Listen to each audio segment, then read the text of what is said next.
Welcome back, everybody, to Recharging the Human Battery Radio. I'm sitting here with my co-host, Mandi Dickey, who's kind of taken the helm here for a couple weeks. We are on AM 950 radio, and we're going to recharge your human battery today. So we've got something a little bit. We're going to do something a little bit different today. So yesterday, we're a couple days ago, we'll say, I was on the panel of the Minneapolis-St. Paul Business Journal Health Forum with other really great panelists, a hospital CEO, health plan CEO, another CEO of a business that basically manages health plans for businesses, and then the CEO of the Minnesota Hospital Administration.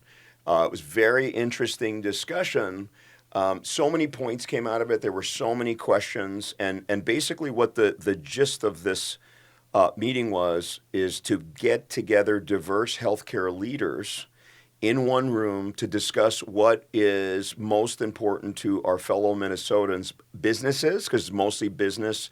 Other business leaders were in attendance, thinking about how to get their population more healthy, but also to the general population. So there were people that do nonprofit work. There were nursing schools there. It was a very diverse audience, and they had put it this way: after the discussion, there were so many questions.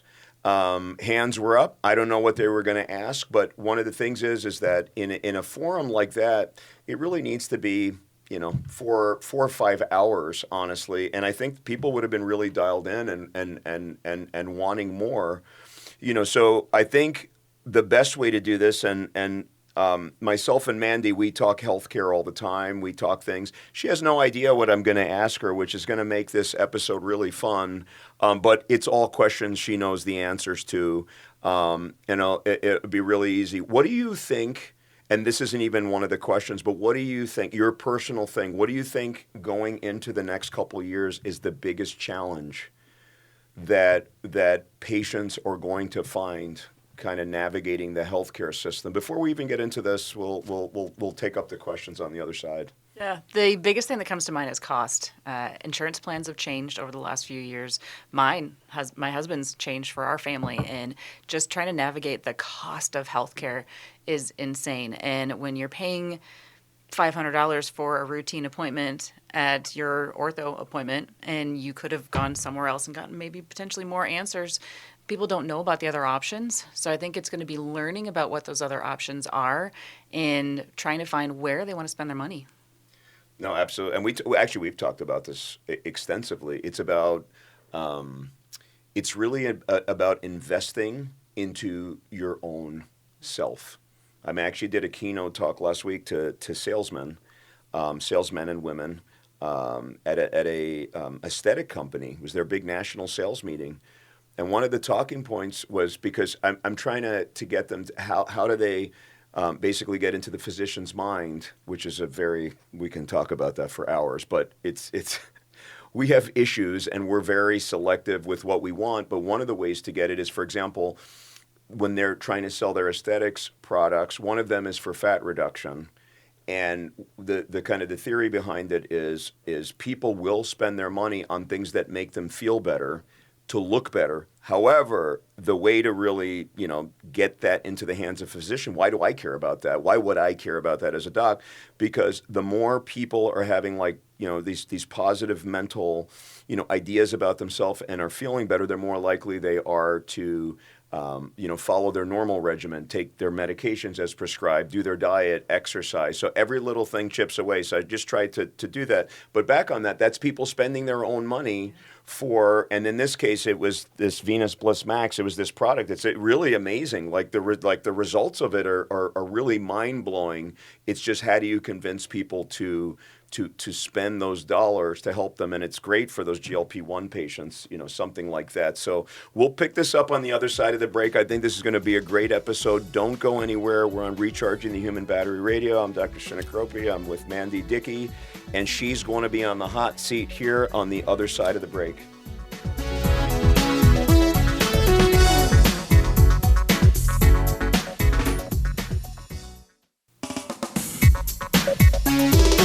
Okay, we are back on Recharging the Human Human Battery Radio on AM 950, and today we are going to talk about a subject that is really important, and that is how can we help you guys to get better healthcare, to navigate the system better, and also businesses, any business leaders that are listening to this, or if you are in HR or whatever, what's coming down the pipeline in 2025, and these are the issues we discussed at the conference with the Minneapolis-St. Paul Business Journal, a diverse group of CEOs from the healthcare industry. Now, I'll note, here's an interesting little factoid, and this is our climate and our environment. We could start with this because we've had an entire episode about this, but interestingly, there were two insurance company CEOs slated to speak at this event, but because of the current climate, they both backed out of the event because of fear of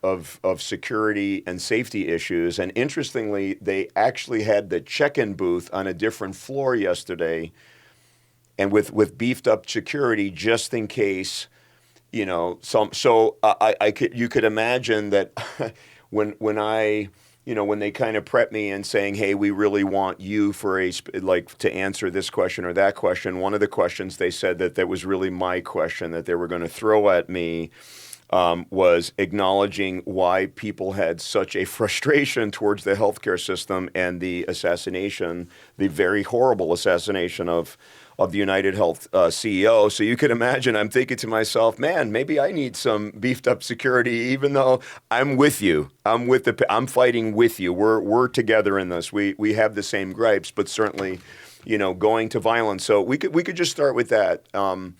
What was really brought, I think the gist of the answers to the question when we were talking about the anger towards the healthcare system, because I know we've done this ad nauseum on another show, but one of the things was all the panelists generally were shocked at how celebrated the assassinator was. And I even said, yes, when I was doing the thing, I said, well, listen, I'm not even going to say his name because he doesn't deserve naming. And when you start naming these people, that's what makes them even more infamous and whatever. Were you shocked? We'll start with that. Were you shocked? Because honestly, on social media, people were rooting for the guy. They were saying, this is great. Somebody, I think it was on either Colbert, one of those shows, they mentioned the guy, and people, the people were like a long ovation for this horrible. I was not shocked, honestly. The United Health has had such a bad reputation for a long time for not getting covered, and I've had friends who've worked for the company and lost their positions, and they thought that they had job security, and the company did not have that security for them. So it did not surprise me that people celebrated it because of just the reputation of the organization, unfortunately. Yeah, I mean, what surprised me is not. Listen, we've had this discussion. My patients come in so angry. I've multiple patients every single day, and they're literally making an appointment because they've been denied for some care. Sometimes it's not even surgery. It could be an MRI. It could be anything, and they're just there to vent their frustrations. They're making an appointment with me for nothing else than somehow. Either I'm going to magically fix it, they're mad at me, they're mad at my staff, I can't believe this is our healthcare system, blah, blah, blah. So we can talk about that all day. But there is a lot of anger out there. But the question is, and this is what was nice about doing a forum like that, I understand there's a lot of anger and we need massive insurance reform. But if we're not having conversations like that, nothing's going to change, and it's going to take business leaders to say, I'm not going to do this anymore. What was interesting though was that Minnesota, from a business perspective, is a state that is on almost the top of the list for businesses actually getting the best plans for their citizens, which was good, which was nice to see. I didn't know that the Minnesota, there were health plans up there, and then the Minnesota Hospital Association, president was up there, who by the way is very, very, very funny guy. He was great on the panel, but I think that at least in our state, generally people that have good jobs do have access to more than they do in a lot of other states. And that's something that, because again, that's my concern is what is going on in this state. I don't really look at, all the other states and start comparing it because, my passion is really getting our patients the care that they need. But is that surprising? Do you feel like, is that surprising to you? It does a little bit. It's a little. I know that we have great health care. I didn't know that we had great health care coverage for that purpose. I didn't know that, because you would think by the amount of complaints that, that come through the office that like people's coverage, is awful. What we didn't get into, unfortunately, which I really want, is the holes in the coverage, because again, you might have the quote unquote Cadillac plan, but that Cadillac plan might not cover all these great things that we have for you. And I did bring a little bit of a, but again, it wasn't a forum where, I could speak for 45 minutes and just get all these points out. I just, had to kind of, conform to what they were talking about. But it was really, really interesting. Now, one thing that is that came out of that I brought up was a poll that was done in Time Magazine as a Harris poll. It was released in 2023. 70% of people are not happy with their coverage over, like with what they're covered for. And it's interesting. What do you think is the number one complaint about the healthcare system? I mean, covered by the healthcare system, not by insurances. But what's the number one gripe with our current healthcare system? What do you think it is? I mean, there's many, and they're not that far in disparity, but there was one that was overall like the biggest thing. Like medications versus appointments, or? It's something about like I'll just throw it out, because it's not because there's a lot, but the number one thing is wait times for appointments, getting in with a provider. So for example, I just had I had a friend that needed a dermatology appointment, and they're like upset with me. I'm like, what? Nothing to do with me. I'm sorry. I don't represent the whole healthcare system, but we're just saying one dermatologist, 3 months. It was a 3-month wait. The average wait for a specialist, which I think is underdone, is supposedly 24 days in some studies. It's probably higher than that for spine specialty, way higher than that for neurology and some of these other specialties. And certainly there's a lot of out-of-pocket places, there's a lot of concierge places people can go to, and I think that that's good, and, we're involved in some of those things. But that was number one. But, it's interesting. And I was happy to see that. Was the lowest thing on their, like on the top, like of the top things. There were things that weren't high, was provider communication. So maybe we're getting better. Maybe we're getting better. And it was still a 20% of people, like that was their top concern. So obviously we got to pull some people along, for the ride. But that was an interest. But 70% of people are just not happy in general with what's available for them. So those numbers aren't good. So I just wanted to kind of throw that out there. So here was one of my favorite things. Here's another question: why are the wait times? And I'll tell you how I answer it. Why are the wait times in the emergency room? Why do they suck? In American healthcare, they do. I mean, honestly, what's your general consensus of why there's people in gurneys in the hall? Now I get it. You're like, oh my God, you're flashing me back to the COVID days. A lot of that stuff is back.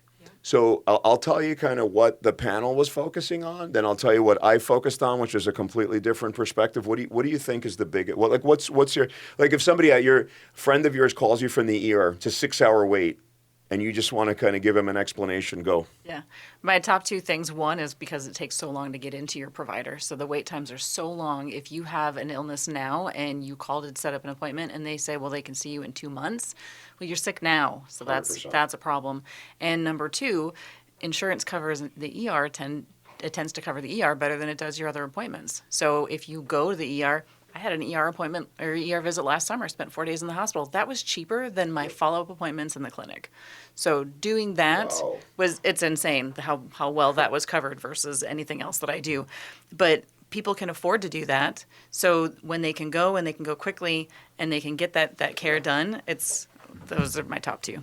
Yeah, and that was great, and things like that kind of came out. One of the things that kind of the hospital folks wanted to really focus on was the fact they can't get people out of the beds in the hospital. So they were giving like these crazy things, like, oh, like some people have been there like 200 plus days in the hospital with either a mental health thing or whatever, and then it's that downstream where you can't get them into nursing homes. And again, I was getting flashbacks of COVID because it was a complete disaster with the nursing homes, who you could send, and yes, you could send them with COVID, no, you can't, and it's crazy. I don't want to rehash that because I don't have the fortitude, and I didn't do enough red light to kind of counter that.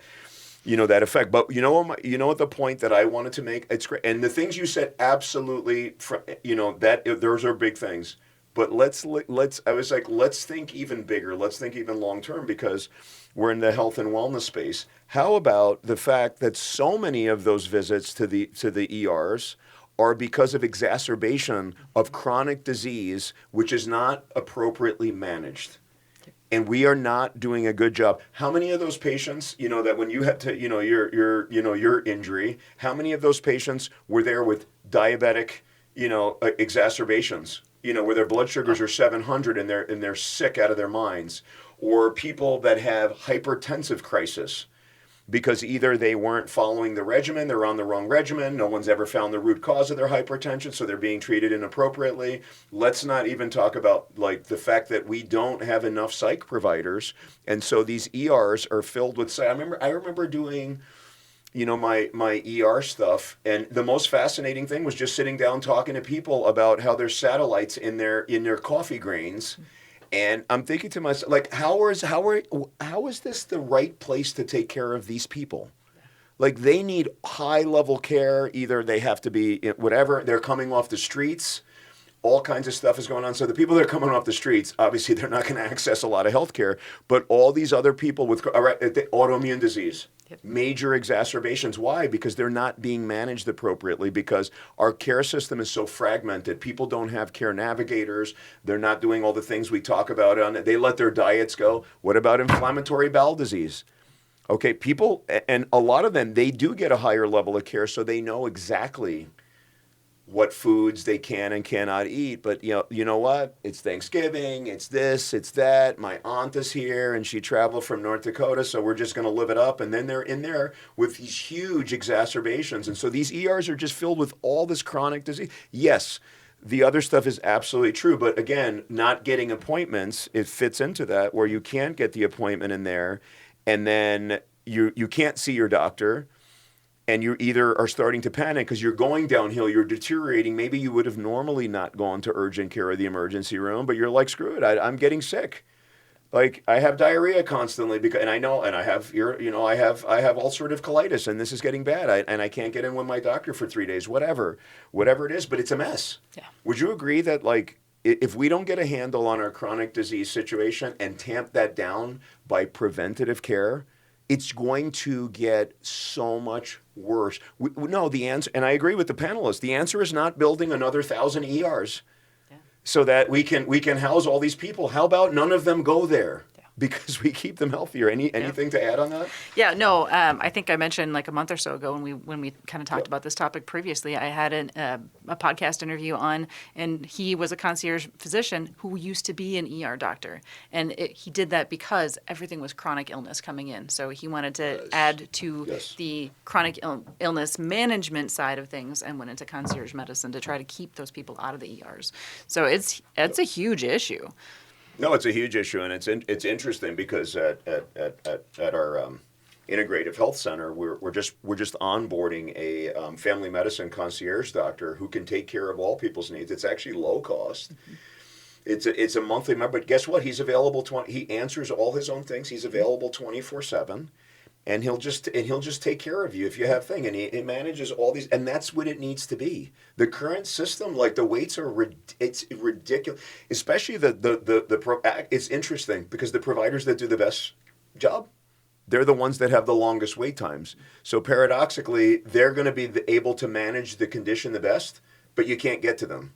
So how's that working? So we have a lot of issues. We'll see what these. This is totally off subject, and we didn't talk about it yesterday. And I would have, if I started talking about the stuff that's in my head, we'll be there all day. All day, but it's interesting because you can now create, you can do it now. I haven't explored it, I'm going to do it. You can create an AI agent that is you. So you can go in and basically create, and I don't want to call it a digital twin because that's a little bit different. That's when we're like doing like digital twins of like buildings or whatever, or your processes, things like that. But for example, you can go, and I think this is the solution for the future. We're going to talk about this another time because AI is really fascinating. But you can train a bot to become you, and if you train it enough, and it listens to you. So if you let like all your visits, anytime you talk to it, when you do your podcast, you can feed in everything you've ever written. You can give it every video you've ever made. You can hang out with it. You can talk to it all day.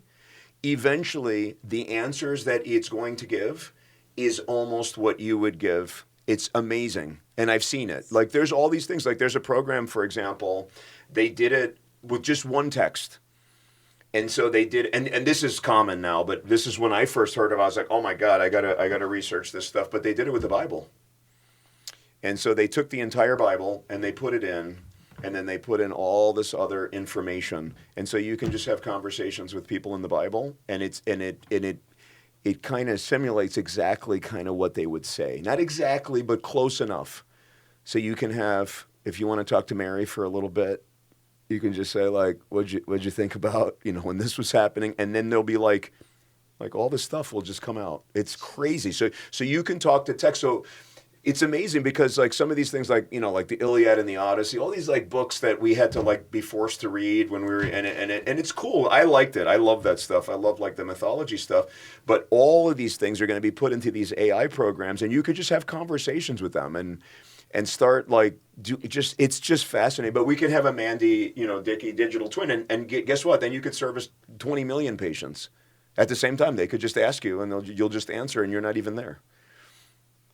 That's where we're going. I just let you. I'm glad that I gave you something that you didn't know. Usually you know something about it. You're like, that one, you had me. We could talk about that on how I feel about that. Yeah, one. AI in healthcare is going to change absolutely everything. So. Okay, here's one, and I just get your take on it. You're talking about rising costs.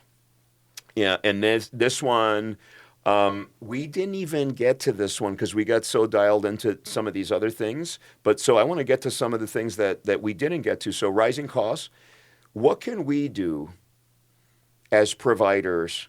How can we help the payers understand how important it is, for example, for 24/7 concierge medicine, like people to really have availability to their doctor or to a doctor that can help them, not somebody who's in an emergency or they're not going to know they're hit. They're not going to know that. And how can we help them to understand that some of these preventative health measures, like all the biohacking, how can we help them understand that this is how you're going to keep you want to save money? As an insurer, well, for God's sake, get your population healthier. To me, it's the most obvious thing ever. But they're not doing it. Why? Tell me how can we make them understand?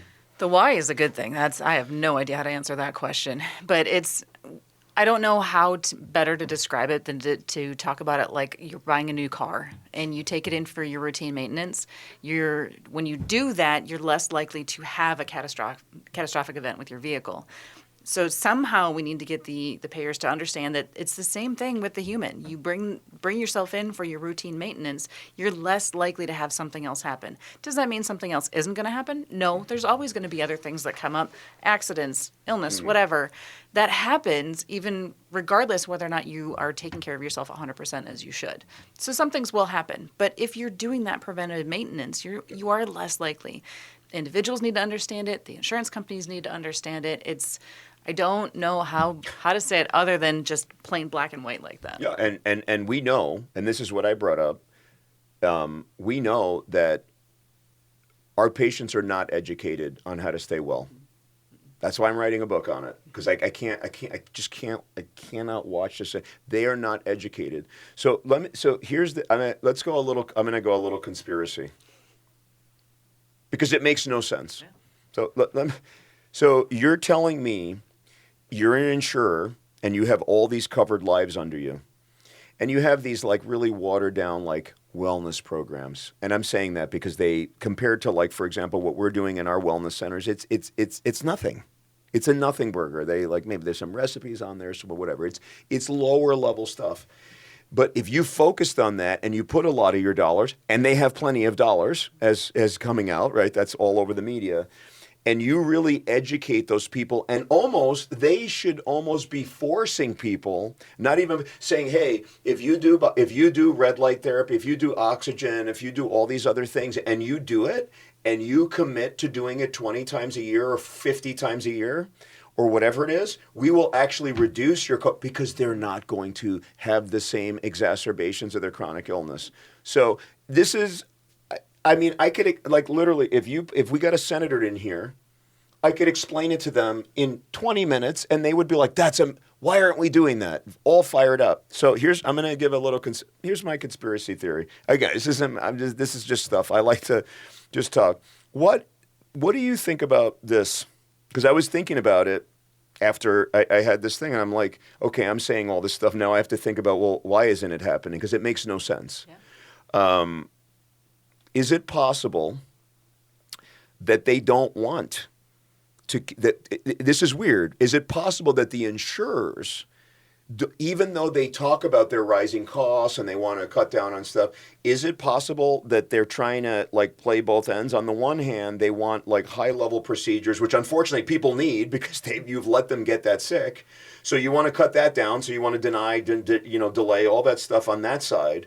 But on the other end, is it possible that they fear that if people do all the things we talk about on the show, that then no one's going to buy the Cadillac programs anymore, and then they're going to lose money that way? So is it possible that they just want people to buy the highest level care, spend the most money? And when I say the people, I mean the business, like the employers, and you could buy it, like individually through the markets. But employers, I could tell you at Midwest Spine and Brain, it's ridiculous what we pay for our employees. It's literally ridiculous, and it's skyrocketed over the last 10 years. It's insane. But is it just possible that they, right, by keeping people from getting better, then we have a bunch of people that have all these chronic health issues who then need the MAC, so then it's just like a vicious cycle. It does. I'm just throwing things out there. Do you think that could be, is that a conspiracy theory, or is that maybe seeming plausible? It is definitely plausible. So, for case in point, I was watching an episode of Grey's Anatomy yesterday. I love that show. And that's where we get all our information from for the show. So you're in good hands. So in a moment, they were all standing outside the emergency room waiting for ambulances to come in a trauma. They were waiting because they knew somebody was going to come. And the one person said, so we're just standing here waiting, hoping that somebody gets in a tragic accident and comes and needs care. We're going to do this, and you're okay? God's okay with you doing this? It was just a really good example of how we sometimes have the best of intentions, but in doing so, we get sidetracked by the other things that look big and flashy. Like that trauma looks big and flashy, and you want to be able to take care of that, but you're hoping that somebody gets sick in order to do that. And these insurance companies are hoping that people will need that Cadillac plan so that they can continue to pay their bills, fill their pockets, whatever the case may be. Yeah. And I don't think they do it totally maliciously. I'd like to think that. But there is something to say about that they're not going to have that money if people don't need it. Again, I just want to reiterate for you guys, we talk about all these things, on our show. So it all starts with nutrition and sleep and all the, like, the basic stuff. But then when you add, like, all of the different quote-unquote alternative, the dumbest word, because it's not alternative. It should be the mainstream. The other stuff, what should be alternative? SSRIs. It should be alternative, some of the cholesterol medicines that you guys get put on. And we can do an entire show just on that and what I've seen. And again, this isn't medical advice. Please follow the advice of your doctors, and please, do your own research. But I'm just telling you this alternative stuff. But anyway, we're confident. We'll sit here and say this, I will say with complete complete confidence, and as a physician, whatever, if you do these quote unquote alternative things that people are out there that have so much data behind it, you will not in all things, it's not a solution for everything, but the vast majority of people will be a lot healthier, and you're going to need less care. We know this. It's done. It's a wrap. I know this. And so if we know this, and either you guys are not doing it, or you're not, it's not, obviously insurance is not covering it right now, you have to ask yourself, why is it not covering? And then you have to ask yourself, we have to get rid of this notion, because this was brought up again yesterday. It was actually by a patient.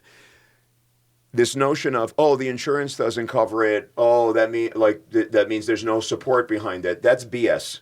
That's BS, because there's so many things your insurance plan does cover that is not even safe, and then there are things that are incredible for you, and they would be so low cost to the insurance company, but yet they don't cover it. So again, do your own research. Be CEOs of your own health.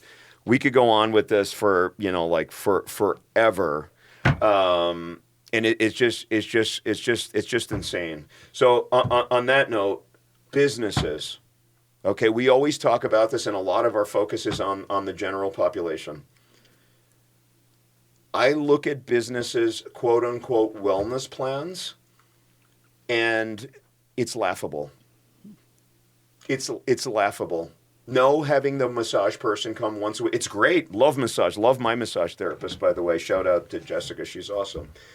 But having a massage person come with the chair once a week, that's not a wellness strategy. That ain't going to help you with your lupus. I'm sorry.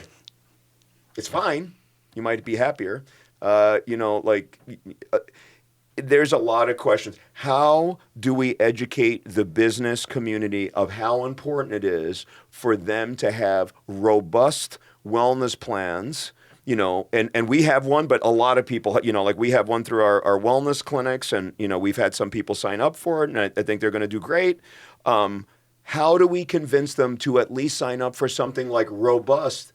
The amount of productivity, their employees feeling better, attrition, and their employees really going, less. And yeah, I understand the way that it may not save them that much as far as like their insurance plans but it certainly saved them on like work comp stuff and everything, because even improving your cellular health will improve you, especially, some of the nerve entrapment syndromes and some of these other things can be helped with these plans.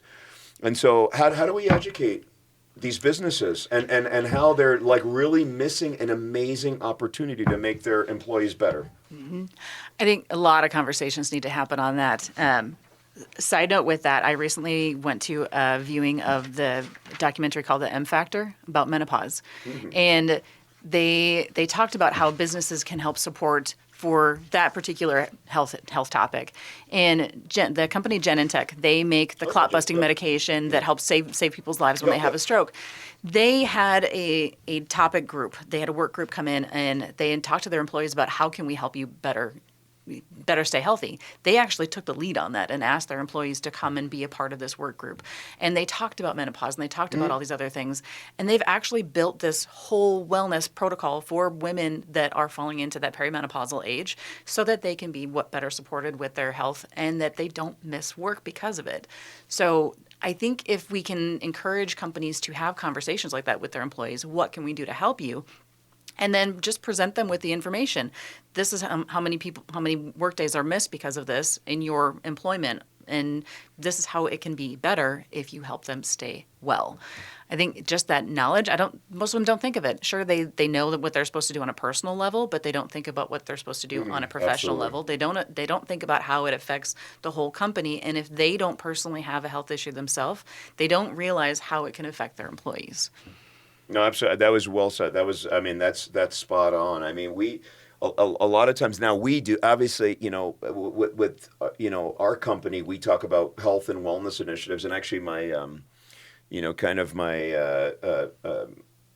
Sherry, our administrator, kind of our dyad as we lead the organization, she is a health and wellness, so passionate. She is like, she's meditated for 24 hours in a row in a church, and she does all this stuff. So between the two of us, we preach health and wellness constantly.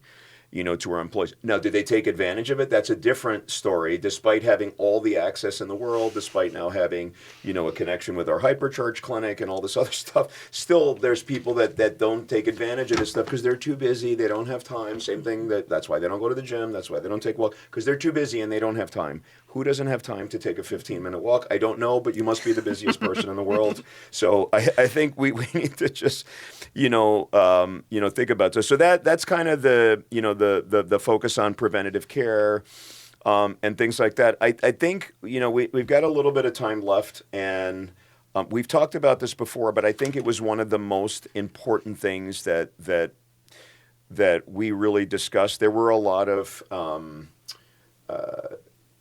clinical entities there that were managing stuff. So there was like an entire nursing school, like the head of the nursing school was there, and there was a lot of different questions. So one of the questions that we talked about that came up was this notion of all of these things that we talk about with healthcare initiatives. They're great, but we can't institute them if doctors are dropping like flies and leaving the workforce, nurses are dropping like flies. So right now, the current, the kind of the latest numbers from the best surveys out there, about 53% of physicians experience burnout, 60% of nurses experience burnout. And you could put, nurse practitioners and PAs somewhere in that same bucket, including nurse assistants, everybody else that is helping. It's just that those are like the big surveys that are out there. And, if you ask physicians, so many of them are thinking of leaving the workforce in the next, especially people that are like Gen Xers and boomers, forget it. The boomers are out of here with the electronic medical record and whatever. And so we talked about like the notion of autonomy, and that's the big, I really hit on that. I was like, it's because we're losing autonomy. That's why people are burnt out. But what I want to ask you is, and my thoughts is, how important is it for those providers to get their act in order as far as their physical health and understanding how to be CEOs of their own health, because most of them are not. Mm-hmm. They're just not. And their mental health, even more importantly, because we're like in a big crisis. So what's your suggestions on all that? What are you seeing? What do you want to say? Yeah. So I used to joke with my patients all the time about the golden years. When you get older and you retire and you got all this time to yourself, the golden years are only golden because you're spending all your money in the healthcare system.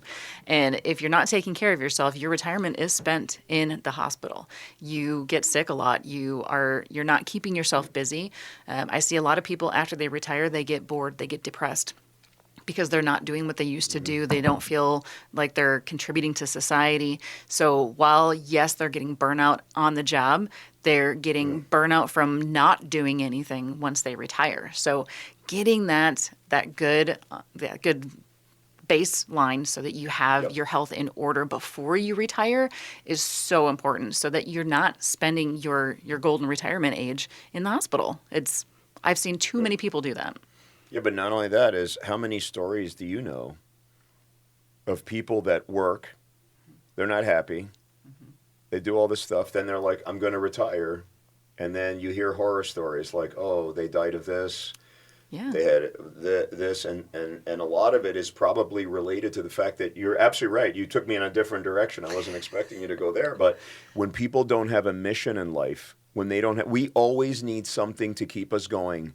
That's why when Tom Hanks is on that island, and like literally he had Wilson, right? But and it's like you don't have anything. We're so like you can't you have no what are you gonna do? Now he had a mission, he built a raft, he's doing stuff, so he had stuff to do. But if you're just sitting there, people are like, I just want to retire and just sit on a beach with my Mai Tai. That's not as fun as it seems. We need missions. So we can talk about it a little bit more on the other side of the break. But I'm not trying to be Debbie. You guys know me. I'm Mr. Positive. But I see this is true. Like there are physicians that they're miserable because they're burnt out and things have changed, and I've seen them transition to retirement, and then they're sitting in the doctor's lounge just because they don't have like friends outside of the industry, and they're just there like because they want to talk to people, and it's not great. So you've got like, we have to focus on ourselves. You got to keep your mental and your physical should be your number one priority, and that goes back to the thing we said before. But yet people don't want to spend money to invest into themselves. But man, that 73rd in-season Twins game where you're going to spend $600, and shove a couple hot dogs and some other stuff down your throat, that's worth the money. We'll see you guys on the other side of the break. We're on AM 950 radio. Coming back soon.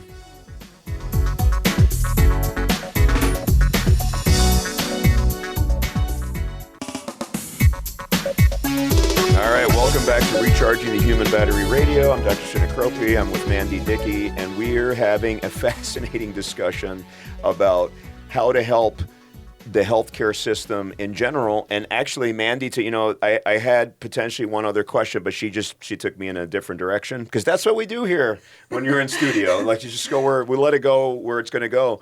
This point about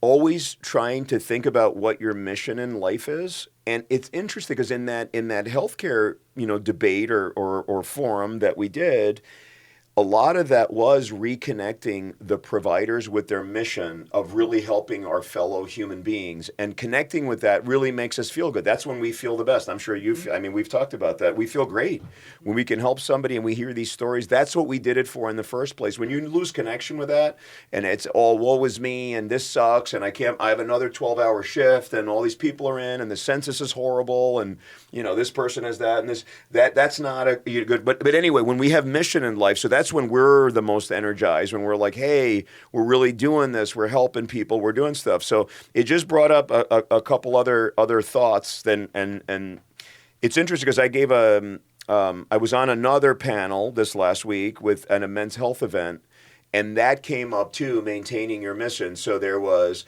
an NFL player. He's only in his 30s. He retired. He's won a Super Bowl. Pretty awesome stuff. He was right next to me, and he talked about how so many of his friends that are retiring from the NFL, they feel completely lost.